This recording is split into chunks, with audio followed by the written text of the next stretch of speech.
Hello everyone, James Crocker here with Crocker Realty. In this video I'm going to talk about home inspections, what to look for during your inspection, things that are important to get checked out, and kind of how to handle the process.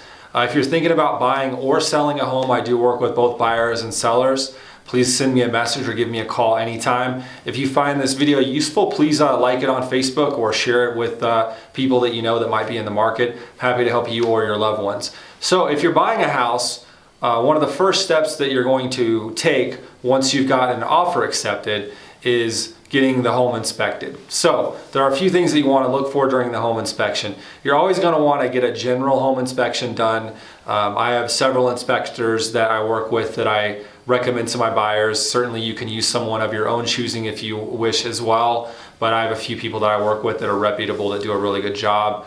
They're going to do a general home inspection. So they're basically going to go into the house, look at, the electrical outlets, the light switches, the appliances, whether or not they're working okay, the foundation of the property, the walls, the plumbing, all kinds of things. They're going to just really scrutinize the entire house. And generally what they're going to do is write up a report showing all their findings and anything that they have concerns with. The roof, pretty much anything you can think of regarding the general home inspection on the house. There are a couple of things that most home inspectors don't get checked out, that they don't check out, that they usually outsource to someone else, and these things are really important. So if you're working with a newer real estate agent, they may not be aware of these things. General home inspection is something that everybody should do. A couple of extra things that need to be done will be getting the sewer line checked out. If you're buying a house and the house is more than 10 years old, you should be getting the sewer line checked out. So what they do is they run a camera down into the sewer line and make sure that there aren't any cracks or breaks in the line, or that there isn't anything wrong with the line. If there is, it's very, very expensive to fix. Very important that this gets done if you're buying a house. If you're buying a condo, this is not really an issue because these are set up more like apartments. You really don't have your own sewer line in most cases. Usually it's shared with the other people, and it's something that the HOA will handle in most cases if there is an issue. With townhomes, oftentimes it's something you should get checked out as well. In most cases with a townhome, townhomes are lined up side by side. Usually everyone does have their own sewer line, so if you are buying a townhome, it is something that's good to get checked out. If the property is 4 or 5 years old, it's highly unlikely that there's a problem, but it is only about $100, $120 to get a sewer scope and get it checked out, so it's always a good idea because you just never know when something might be wrong with it. Another thing that you want to have evaluated is radon. Radon is what is considered to be a poisonous gas, and radon is heavier than air. So generally it will settle down into the basement area and it'll just kind of hover down on the basement floor. And the problem with basements is you're never really opening and closing the doors. It's coming in and out of the house. The windows rarely get opened, if at all. And that radon just sits down there if it's an issue. If you have a house that doesn't have a basement, sometimes people will get radon checked out, but oftentimes, even if the level's high, you just have to remember that you're opening and closing doors all the time. Some of these houses have crawl spaces. In the summertime, you might have the windows open, so you're going to get some air circulating through there, and it shouldn't be as much of an issue. However, I have seen buyers that will get a radon test done on a home that doesn't have a basement, and it will come in high, and we still will ask the seller to put in a radon mitigation system.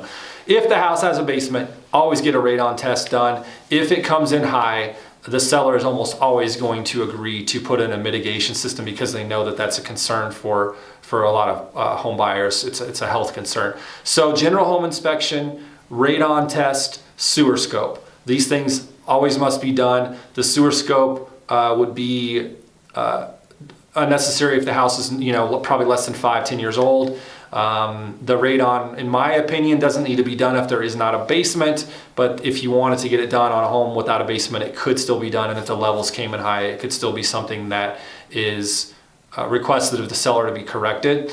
The last thing that you want to look for, and this is only going to apply to certain properties, and this would be if the property has a well or a septic system, or both. In most cases, if it has a well, it's going to have a septic system. So you want to, if the house has a well, you want to make sure that the well is working properly and that the water is safe to drink. So you want to get the water checked out, get a bacterial test on it, make sure there's nothing in it that's harmful, get it checked for chemicals. A lot of times the county will do this for free or for a small fee. Generally, I'll hire someone else to get it done. Also, you want to check the flow rate. This is the amount of water that's coming out of the well. If the well is running low or running dry or something like that, this could affect the water source for the house. So this is a serious issue as well. So these are things that you want to get checked out in addition to making sure the mechanical aspect of the well is working okay. The septic system, normally when we make an offer on a property that has a septic system, this is extremely important. We always want to ask the seller to have the septic system pumped, cleaned, and inspected, because in the state of Colorado, property cannot transfer ownership until that is done and it's found to be in good working order and it's filed with the county. So the septic company that comes out and pumps the system and inspects it will file what we call a use permit with the county, and that has to be done for the property to transfer ownership.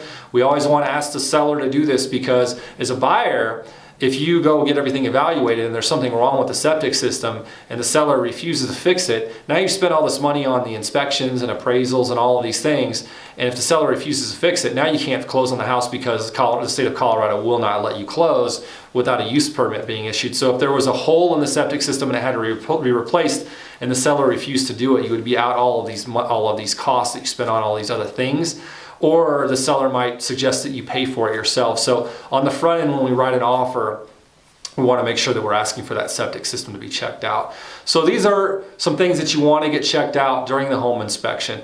If you are a person that's selling your house, you want to do a few things to just kind of mitigate any concerns that a buyer may have. You might even consider getting a home inspection done. I generally don't recommend that, but it's something that you can do. Just keep in mind that on the seller side, we are in a seller's market. If during the inspection a buyer comes and asks you for a lot of things to be done, you really can get away with doing a lot less than what they're asking for, because if that buyer knows that if they terminate, you're going to have another buyer 2 or 3 days later. The buyer can terminate the contract at their sole discretion if they're not comfortable with something during the inspection, or if the seller refuses to fix inspection items that the buyer is requesting to be taken care of. But in most cases, because here in Denver we are in a seller's market, a seller can get away with doing less than what the buyer is asking for. So to keep it simple, if a home buyer asked you as the seller, if you're selling your home, to fix 10 items with the home, you could probably get away with fixing 3 or 4. You don't have to do everything that they're asking for. On the buy side, if you're buying a home, when it comes time to ask for the inspection items to be done, and this is something as an agent that I do for you, what we do is we get a report, we analyze everything that comes back to us, and then what I do is I basically write a list of everything that I would ask for if it was my house, and then I give that to my buyers and I ask them, hey, is there anything that you would like to add or subtract from this based on what's in the inspection report? Things like furnaces, hot water heaters, roofs. These things are very expensive to fix. Sewer lines, we definitely want to go after the seller for these things. But generally speaking, if you're buying a home, you want to ask for as much as possible, because the more that you ask for, generally speaking, the more you're going to get. If you ask for 5 items and the seller fixes all 5, that's great. But what if you ask for 10 items and the seller fixed 7 of them? I'd rather see the seller fix 7 than 5. So generally on the buyer side, the more you ask for, the more you're going to get. And you can use some of those things that are kind of gray area things as negotiating tools to get some of the more important things done. Again, on the seller side, you can be a little bit difficult because it is a seller's market and the buyers out there usually don't want to start over and have to go find another house because it's so competitive in this market. So these are some things to look out for during home inspections. Again, if you find this video useful, please like it and share it on Facebook. If you know of anybody that's looking to buy or sell a house that I could help, I would be happy to help any of your loved ones or you personally. Again, my name is James Crocker. I'm with Crocker Realty. My phone number is 720-235-7388. Hope everyone has a great day, and I will talk to you soon. Take care.